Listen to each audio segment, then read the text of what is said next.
welcome to the Springfield Township Board of Trustees regular meeting. Today is Tuesday, January 10th.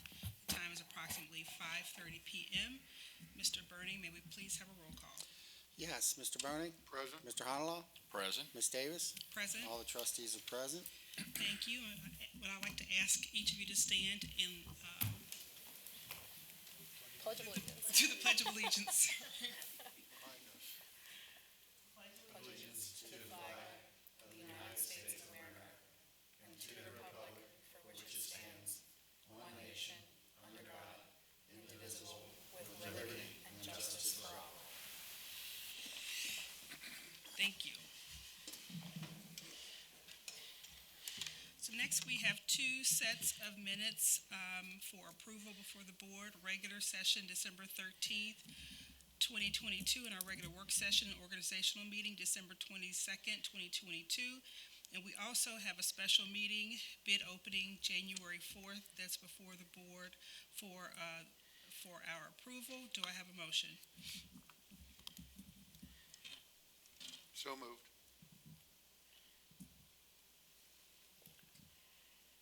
Christie?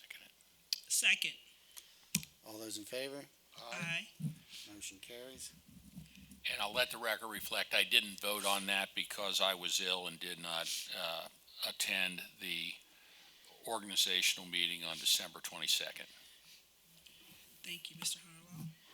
Mr. Burning, may we please have your fiscal officer report? Yes, Ms. Davis. Because of the financial department is still working on closing out not only the month of December, but all of 2022. Exact figures for the month of December are not available yet. They will be posted on the township website as soon as they are available, if anybody wants to look at them. I do request a motion to approve the receipts, warrants, and payroll expenditures for the period ending December 31st, 2022. Do I have a motion? So moved. Seconded. All those in favor? Aye. Thank you. And I want everyone to know the financial reports are available for viewing at the administration offices during regular business hours or on our website 24/7. Thank you, Ms. Davis. Thank you, Mr. Burning. Next, I'll turn it over to Mr. Christopher Gilbert, our Township Administrator, for departmental action and discussion items. Thank you, Ms. Davis. The first item I have is the bid award for the Galbraith Road Improvement Project. As the board is aware, in conjunction with the Hamilton County Engineers Office and in working with the developers of the Tri-Health construction project at that particular intersection there at Central Park and Galbraith Road, we put out the bid a project to provide some widening, some intersection improvements, and paving of Galbraith Road from Cross County to Winton Road. The board is also aware that we obtained a grant funding from both OPWC and SORTA for that project, which makes the out-of-pocket expense, if you will, or the township's contribution to that project very small, if possibly not at all, given the fact that we received both of those grants. But with that being said, we did have a bid opening for that project, and looking at the bids, I think the recommendation is to award the bid to Rack and Baller Excavating Company in the amount of $2,034,628.90 for the base bid, and alternate one at $133,400 and alternate two at $128,800. This recommendation would also have the caveat of pending final legal review by the Township Law Director. Mike, I don't know if you want to add anything additional. Received funding through the CDAP, Hamilton County Correct. CDAP program. Yeah, thank you.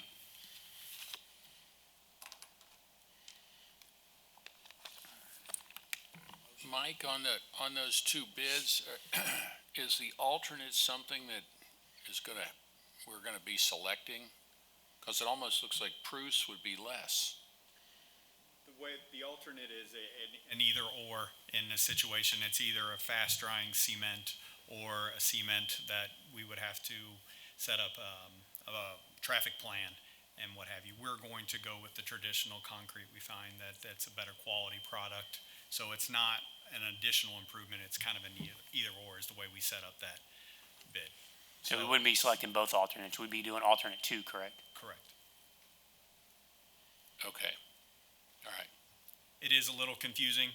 It was confusing at the opening, but we've analyzed all the data in every way possible, and yes, Rack and Bilar is the lowest bid and the best bid. It's a better product and it costs the same? And they're, the way they bid it, yes. Because they feel like they already have the traffic control devices out there. So it's not a markup either way. Okay. So could you clarify the base bid versus the alternate bid? How do they work together? Is it a total of 2 million and whatever the 128 is when you add it together, or? So the base bid includes the alternate one, and then the alternate two is would be the other improvement that is not being performed in conjunction with the base bid. So in essence, like, for example, and I apologize, I don't have everything in front of me, but like Rack and Bilar, they're, To subtract.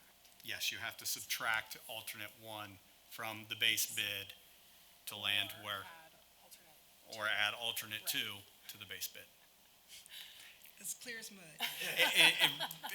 Yes, So is the total 2,200,000 or 2,165,000 roughly? You're adding the 128 and the 2,034,000? the total is $2,234,028, which will incorporate the $200,000 contingency. That is going to be the total cost of the project at this time, and that's what we will be awarding the contract for. Well, let me ask you this. The 2,034,000 and change, that's the number, and that includes alternate one in it. Correct, So their actual bid is minus, what, $4,600? correct. Does that help? That does. Okay. Yeah, that makes more sense. I apologize, I don't have the same thing, I'm just seeing the same thing that you have in front of you. My spreadsheet's a little bit different Yeah. based upon our I'm sure your analysis. spreadsheet is much more complicated. I'll stick with this. All right, thank you so much. We need a motion. Need a motion? Do we have a motion? So moved. Seconded. All those in favor? Aye. Motion carries. Next thing on the agenda, as the board is aware, we've had an application through our honorary street name application process to rename a portion of, I guess it would technically be West Galbraith Road, west of Winton, near the intersection of Winton and, Galbraith and Kirkland, for a pastor that used to, I guess, be over the congregation at Greater Emmanuel Apostolic Temple. And the current pastor, Lavelton Daniel, had recommended, and the honoree is Bishop Paul A. Bowers. The anticipation of going through and explaining everything that Bishop Paul Powers did for the township and that particular church congregation was scheduled to happen this evening. However, due to some scheduling issues, they're looking to push it to February. However, if the board is still amenable to approving this particular street name application, we would go ahead and approve it tonight and then do the more ceremonial approval and recognition at our February meeting. I don't know. I would kind of like to hear what they have to say, and then maybe do it all at the same time. Would that make sense? We can do it that way. It's totally up to you. Well, Yeah. February 15th, that wouldn't be our next meeting. No, it wouldn't be. Be the 14th, I think. 14. Right, February 15th would be when we actually put the sign up. Oh, okay. Do they have to include the deceased bishop's, Bishop Bowers? Did they have to include their reasoning for wanting this street name in their application? Is that somewhere? Ms. Dukes Davis, I don't have it in front of you tonight, but I have done some research on Mr. Bowers online, and he is quite renowned for his long history of preaching in the greater Cincinnati area. With his leadership at Greater Emmanuel, they've provided lots of scholarships to students through some of the programs that he started. He is a very He's got quite a impressive sort of history and biography and has done a lot of work in that area. So I apologize for not including my research with the application. Again, my thought process is just that sort of as the proposed policy that we've created for honorary street names, that perhaps we would approve the application for the honorary street name tonight and then kind of do the ceremonial presentation of the honorary street name at the regular meeting on the 14th. They would like to bring members of the congregation and his family to the meeting. But if the board is more comfortable waiting till you have all the information in front of you, we can definitely do that as well. It really doesn't matter. They did come and speak to us last. They have, yeah. They've been before us before and Yeah. provided all that information at a previous meeting, I think a year or so ago. And that preceded my tenure on the board. Possibly, yeah. Yes. Yeah. So, We certainly can wait if you would feel more. yeah, there's no urgency to do it this evening. And we could even do it at the work session if you would like. I think it just kind of makes sense to do it all one time, when they present their information and everything. Do it all then. Yeah, Sound that's fine. agreeable? Yeah. Yeah, it really, it's immaterial whether you do it tonight or next month, it doesn't matter. Position I have. Okay. Okay. All right, so we will table the Kirkland Drive issue. Next thing on the action agenda is to set the date and time for the Holidale and Burlington Meadows equalization hearings. As the board is aware, this is what we do after we have completed an assessment road rehabilitation project, and we have in those two neighborhoods in 22. So now is the time to schedule and have that hearing, which will allow us to then place the assessments on the tax duplicate for next year. So this is something we do after every project is completed. So we'll have several more after these two, but we wanted to make sure that we spread them out as opposed to having potentially everyone come at one evening hearing. So the recommendation is to have those prior to the next scheduled trustee meeting on Tuesday, February 14th at 4:30 and 5 respectively for Holydale and Burlington Meadows. That works for me. That's fine. All right, Works for me. just need a motion. Do I have a motion? Seconded. All those in favor? Aye. Aye. Motion carries. Next and lastly, on the action item agenda is to approve the K-9 agreements that we typically do with our officers. And Chief, I'm assuming this is for both Jim Sheeler and Zach Davis? Correct. Okay. So our two K-9 officers are Jim Sheeler and Zach Davis. These are the agreements that the board approves annually with those officers as it relates to their K-9 officer duties. Do we have a motion? So So moved. Seconded. All those in favor? Aye. Aye. Motion carries. And looking at the discussion item agenda, as we typically do on occasion annually, we have surplus items that I'm just required to notify the board of that we will be disposing of. So you see the 2 pages there of items that are essentially declared of no value, either because just antiquation or were some of them damaged. Yes. It says on the list that these are items that were damaged from the burst pipes. in Yeah, the most recent administration flooding building. issue Yeah. in the various buildings, so. Which is why we're here today. Yeah, which is also why we're here, so. So unless there are any questions of those, I just have to notify the board that we'll be disposing of those. And then looking at the personnel update, we did have the retirement of our longtime chief, Rob Leininger. His last day of service was January 6th of 23. We had the new hire of Kirsten Kolkmeyer, full-time paramedic firefighter. Her hire date is January 7th of 23. We had the retirement of Emily Smith, police officer, December 4th of 22, and the retirement of Eric Wederick, police officer, December 1st of 22.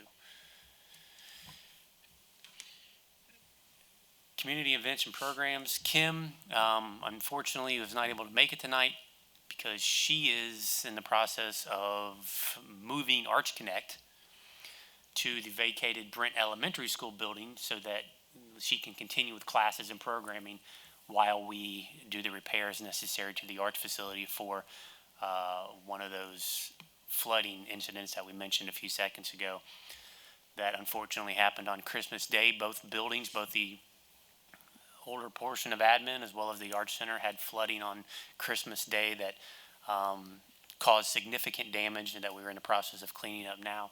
And it's going to be months before those buildings are put back to a condition they were previously.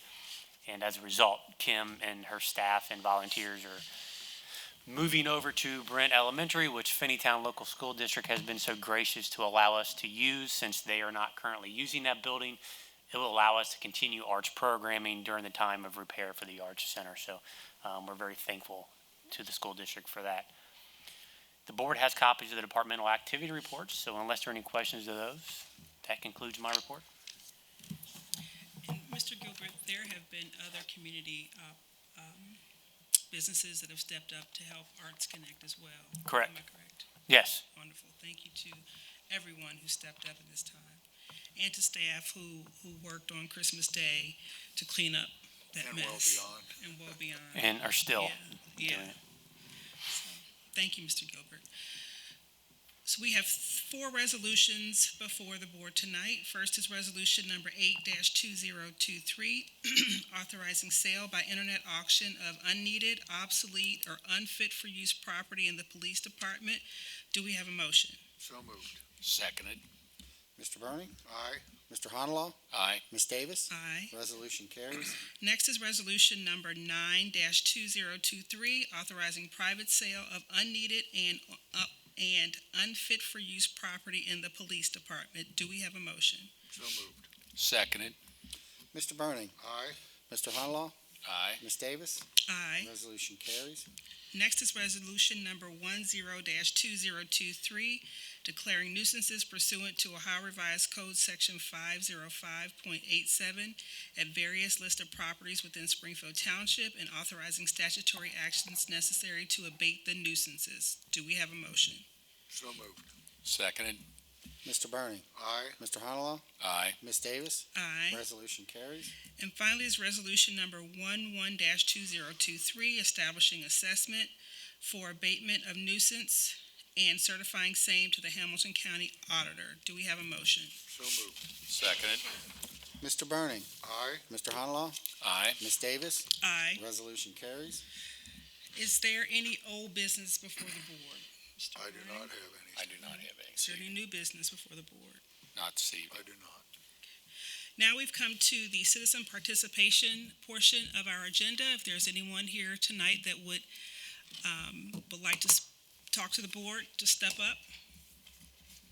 State your name and your address, please. My name is Karen Hurley. I live at 728 South Meadow Circle in Central Park. I've been a resident of Springfield Township for a little over 21 years. Brad Johnson, Director of the Hamilton County Environmental Services, made a presentation to the township in November on the 5-year updating of the county's solid waste management plan.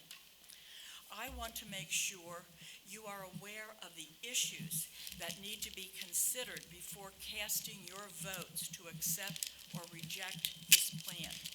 The county's Solid Waste and Recycling Policy Committee, on which I served until my term ended in August, is responsible for writing and overseeing this plan. There have been public meetings to gather citizen ideas and comments, and a consultant was hired to propose a draft of this plan to the policy committee. Ultimately, the townships and municipalities of the county will vote on this plan, whether to accept or reject it in coming months. Therefore, it is important that those who will cast that vote are aware of the issues of concern regarding the current draft of this plan and the reasons why many interested parties, including the City of Cincinnati and some members of the Policy Committee itself, are considering a no vote on this plan unless certain critical changes are incorporated over the coming months. Let me just briefly outline a few of the issues of concern. One, the draft plan at this point has an inadequate goal to preserve our landfill capacity, now estimated at 23 years. The draft goal is to decrease dumping by 1% per year over the plan's life. That is almost nothing, given the hundreds of thousands of tons that are dumped routinely. To address this inadequacy, there is a proposal before the Policy Committee now to raise dumping fees at the landfill from $2 per ton to $4 a ton, only for out-of-district dumping. Our district, which includes a little more than Hamilton County, would not be affected by this fee increase. About a third of Ohio waste districts have already raised fees to this higher level. The fee increase is a critical addition to the plan for some who are considering voting no, because more than 52% of the waste dumped in the Rumpke landfill comes from out of district. Another concern, no serious action steps are included at present to reduce methane emissions from the Rumpke landfill. A report earlier this year revealed that Rumpke's Colerain Township landfill is the largest emitter of methane when compared with all other landfills in the United States. And methane, as now widely understood, contributes more to global warming than carbon dioxide. Still another concern, no serious steps are included to reduce the organics dumped into the landfill.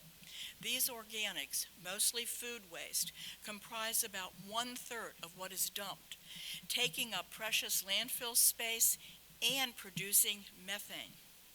Also, there is no serious plan to provide an alternative to the dumping of hazardous waste in the landfill. The reason, the county administration says it is too costly to set up a hazardous waste program. Of course, raising dumping fees would help fund a hazardous waste program, as well as provide funding for a program to keep organics out of the landfill, either through large-scale composting or anaerobic digesting. I believe that this 5-year update to our solid waste management plan is important because of what it can do to move our county forward. Its goals and action steps will determine how and if we are going to preserve our remaining landfill capacity as long as possible without having to site a new landfill. I therefore ask our trustees to make sure the critical issues I have mentioned are addressed before they decide how to vote on this new 5-year plan. Thank you, and I will leave copies of this with you. Thank you.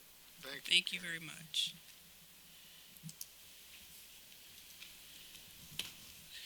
Is there anyone else? Please state your name and your address, please. Hi, my name is Brian Dale. I live at 8697 Balboa Drive. In 2014, I founded the Seven Hills Action Group as part of a school project in my master's degree program. 2018, I resigned as the president because I've had that organization up and running. And during those 4 years that I was the head of it, we were able to do a lot of things in that community. 4 years ago, my mother purchased a house for me at 8697 Balboa Drive. 2 years ago, I had it transferred in my name. And so I've been there for a little over 4 years, and I actually grew up across the street at 8680 Balboa Drive. So one of my concerns is now is, one, we don't have a lot of police presence in our community unless they're in the community looking for somebody in specific. And that's a problem. We have a lot of property, and I do believe Springfield Township have ordinances about working on cars in yards, using your front yards as your driveways, and that's been like that for 4 years. So if the police are coming through the community, why aren't they making any reports? And this has been like this.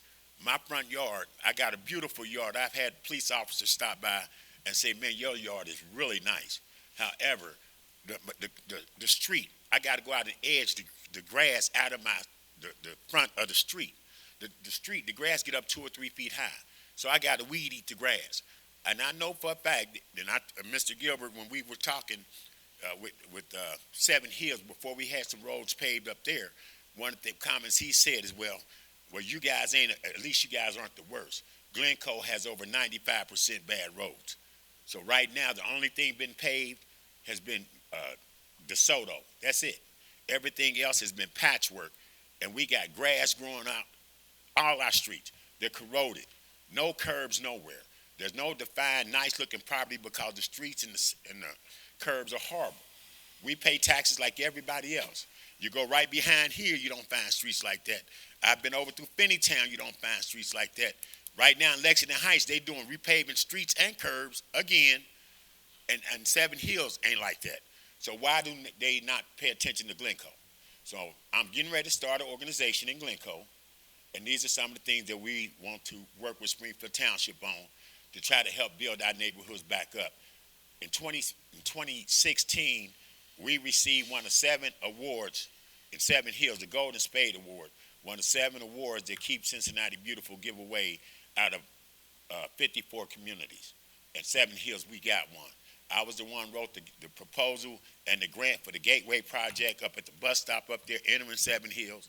So I know a little bit about how to try to move things forward. So I'm up here today to express my concern about, what we need to do to work together to start building our community up in Glencoe and what it is I can do to assist you. I heard somebody mention Miss Flam. I love her. I hope she's still around.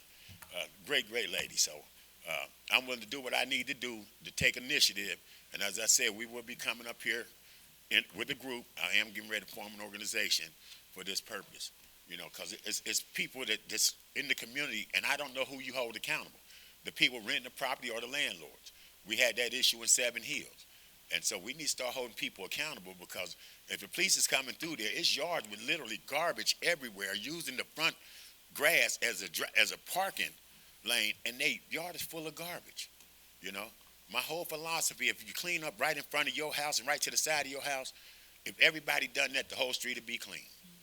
And so I got a lot of people that are buying into this idea of starting this organization. So I just wanted to come up here and express my concern and let you know that we are alive and well in Glencoe and that we would like to see more done in our community. Brian, good to see you. Good to see you. It's been a while. I'm glad that you're looking to start another organization in Glencoe. I think what you did in Seven Hills has made an impact clearly, and Joe and May Rivers have sort of taken that baton and run with it, so to speak. You're right. Glencoe, the roads are bad. We'd be happy to take you around the township and show you, other neighborhoods that have similar condition roads. And I know you say, well, you're doing paving here and paving there. What we typically do is we look at worst condition roads, and that's what we apply for when it comes to grants, because those score the best in a grant application. So there's no shortage of them. I think Glencoe is on that short list, and we'll make applications for those soon. But we'd be happy to sit down and kind of explain to you our philosophy and how we approach road reconstruction projects and how we rate roads. I think it'll make a lot of sense once you see it in a more holistic way, rather than focusing purely on Glencoe, which you should do. But for us up here, obviously we have to look at all 400 streets and 15 different neighborhoods in the community. And sometimes, we have to make the hard decision to who makes the cut and who doesn't when we apply for these grants. So, but we'd be happy to sit down, and I think explaining that and working together on why we pick certain roads, I think will make a lot of sense. But at the same time, we'll then give you an idea of when Glencoe, may fall in that pecking order when they're eligible for those grants. So as far as nuisances and things that you mentioned, I think it would probably be a little eye-opening too to see that. I would say at least a third of the nuisances we probably enforce probably come out of the Glencoe area. So we are active over there. Unfortunately, it's like the weeds in the street you're referring to. We cut them down and they keep growing back. So it isn't as though we're ignoring things; they just keep happening. So I think the idea is similar to what we've done in Seven Hills, is to educate both the residents, the tenants, but more importantly, it's the property owners who we have to make sure are holding their own tenants and their properties accountable, because ultimately they're the ones that are going to be responsible. So when we clean up a property, we assess the tax bill. So the tenant isn't paying that. I mean, I guess they are indirectly through rent, but it's the property owner that's going to be most directly impacted. So that's who we'll have to notify. But all conversations that you and I have had before in Seven Hills that we'll have again for Glencoe. But I'm glad to see you and happy to work with you again. All right, thank you, All right, sir. thanks, Brian. All right. Thank you. Is there anyone else here who would like to address the board? Seeing none, can we have a motion to adjourn, please? Seconded.